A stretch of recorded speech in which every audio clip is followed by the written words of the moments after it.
तर तलावांचा जिल्हा म्हणून ओळख असलेल्या गोंदिया जिल्ह्यामध्ये अजूनही दमदार पावसाची प्रतीक्षा आहे। कडक उन्हामुळे प्रमुख जलाशयांची पाणी पातळी झपाट्याने कमी झालेली आहे। यावर्षी जून महिन्यामध्ये अत्यल्प पाऊस झाला। धरण, नदी आणि नाल्यांमध्ये पाणी साचलेले नाहीये।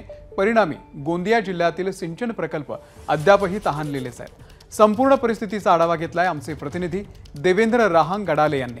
तलावांचा जिल्हा म्हणून गोंदिया जिल्ह्याची संपूर्ण महाराष्ट्रामध्ये ओळख आहे। मात्र याच तलावांच्या जिल्ह्यातील जे धरणं आहेत ती कोरडी ठक्क पडलेली आहेत।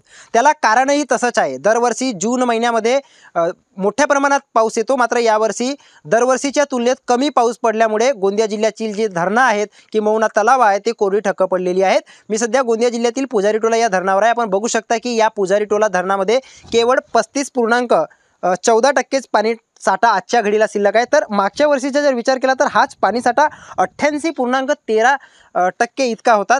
कालीसराड धरणाचा गेल्या वर्षी जो दुरुस्तीचा काम सुरू होता त्याच्यामुळे पुजारी टोला या धरणामध्ये मागच्या वर्षी पाणी साठवण्यात आलं, त्यामुळे मागच्या वर्षी 88% पाणी साठा शिल्लक होता। मात्र यावर्षीचा जर विचार केला तर फक्त 35% इतकाच पाणी साठा शिल्लक आहे। तर संपूर्ण गोंदिया जिल्ह्यातील जे चारही मोठी प्रकल्प यांचा जर विचार केला तर केवळ 17% व 9 मध्यम प्रकल्पांचा जर विचार केला तर त्यामध्ये 31% इतका पाणी साठा आजच्या घडीला शिल्लक आहे। त्यामुळे ही बाब गोंदिया जिल्ह्याची नक्कीच चिंता वाढवणारी आहे। जर पुढचे काही दिवस मुसळधार पाऊस बरसला नाही तर गोंदिया जिल्ह्यात पाण्याची टंचाई, भीषण टंचाई होण्याची शक्यता नाकारता येत नाही। देवेंद्र राहंगडाले, एबीपी माझा, गोंदिया।